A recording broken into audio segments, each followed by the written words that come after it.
Hello friends, welcome to my channel. इस video में आज मैं आपके साथ शेयर कर रही हूँ रामनवमी की पूजा सामग्री। रामनवमी का पर्व चैत्र मास के शुक्ल पक्ष की नवमी को मनाया जाता है, जिस दिन कन्या पूजन किया जाता है। उसी दिन रामनवमी का पर्व भी मनाया जाता है।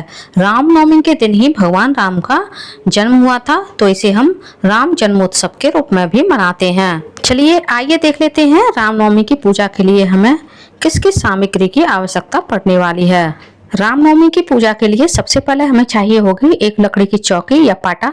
पाटे पे बिछाने के लिए हमें लेना है पीला वस्त्र। यदि आपके पास पीला वस्त्र ना हो तो आप लाल वस्त्र भी पूजा में यूज कर सकते हैं।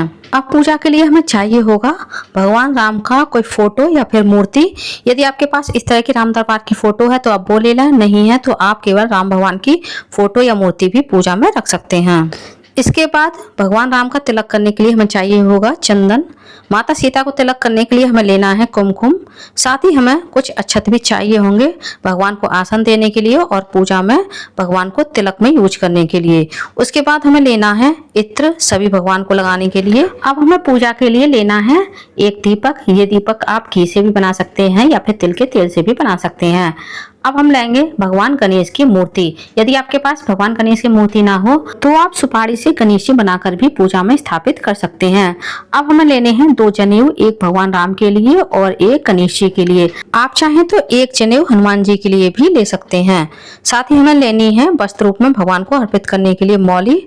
अब हम लेंगे कुछ दक्षिणा। दक्षिणा से हमारी पूजा में जो कमी रह जाती है वह पूरी हो जाती है। ये दक्षिणा आप अपनी श्रद्धा के अनुसार कम या ज्यादा ले सकते हैं। साथ ही हमें पूजा के लिए लेनी है धूप बत्ती। भगवान गणेश को अर्पित करने के लिए हमें लेनी है सुपारी और हल्दी। एक हमें लेना है जल का कलश, भगवान को जल का भोग लगाने के लिए। अब हमें भगवान को भोग लगाने के लिए चाहिए होंगी कुछ तुलसी। भगवान राम विष्णु भगवान का अवतार है और विष्णु भगवान को तुलसी दल अत्यधिक प्रिय है।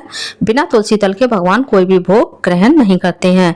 साथ ही दीपक जलाने के लिए हमें चाहिए होगी एक माचिस। अब हम लेंगे कुछ दूर्वा घास भगवान गणेश को भोग में अर्पित करने के लिए। इसके बाद हमें लेनी है कुछ सुहाग सामग्री माता सीता को अर्पित करने के लिए। यदि आपकी सामर्थ्य ना हो तो आप बिंदी और सिंदूर भी सीता जी को सुहाग स्वरूप अर्पित कर सकते हैं।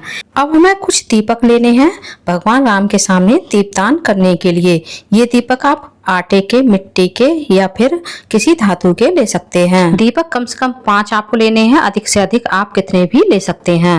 अब हमें भगवान को भोग स्वरूप अर्पित करने के लिए चाहिए होंगे कुछ लौंग और इलायची। अब हम लेंगे आरती के लिए और हवन के लिए कपूर। अब हमें हवन के लिए लेना है एक हवन कुंड और गाय के गोबर का उपला। यदि आपके पास उपला ना हो तो आम की समिधाओं पर भी आप ये हवन कर सकते हैं। हवन के लिए हमें चाहिए होगी हवन सामग्री। साथ ही हमें हवन के लिए और दीपक जलाने के लिए घी चाहिए होगा। अब हमें भोग के लिए कुछ फल लेने हैं। मैंने केला, संतरा और अंगूर लिए हैं। आप कोई भी फल ले सकते हैं। इसके अलावा आप नारियल का भी भोग फल के रूप में लगा सकते हैं।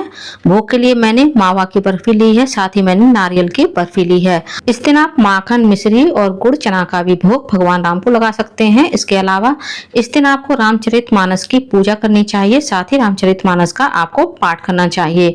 यदि आपके पास रामचरितमानस ना हो तो आप इस दिन सुंदरकांड का पाठ भी कर सकते हैं। अब मैंने पूजा के लिए ली है एक फूलमाला और कुछ फूल। यदि आपके पास फूलमाला ना हो तो आप केवल फूल चढ़ाकर भी यह पूजा कर सकते हैं। यदि इस पूजा सामग्री में से आप कोई भी पूजा सामग्री जुटाने में असमर्थ हैं तो आप उस पूजा सामग्री के बिना भी यह पूजा कर सकते हैं। उम्मीद करती हूँ फ्रेंड्स आपको रामनवमी की पूजा सामग्री का मेरा ये छोटा सा वीडियो पसंद आया होगा। वीडियो कैसा लगा कॉमेंट्स करके जरूर बताइएगा। और यदि आप मेरे चैनल पूनम की आस्था पर पहली बार आए हैं तो प्लीज चैनल को सब्सक्राइब कर लीजिए। वीडियो को ज्यादा से ज्यादा लाइक कीजिए, शेयर कीजिए, साथ ही बेल आइकन को प्रेस कर दीजिए ताकि हमारे आने वाली सारी लेटेस्ट वीडियो की नोटिफिकेशन आप लोगों को टाइम से मिल सके। कमेंट्स बॉक्स में जय श्री राम अवश्य लिखिएगा। धन्यवाद फ्रेंड्स।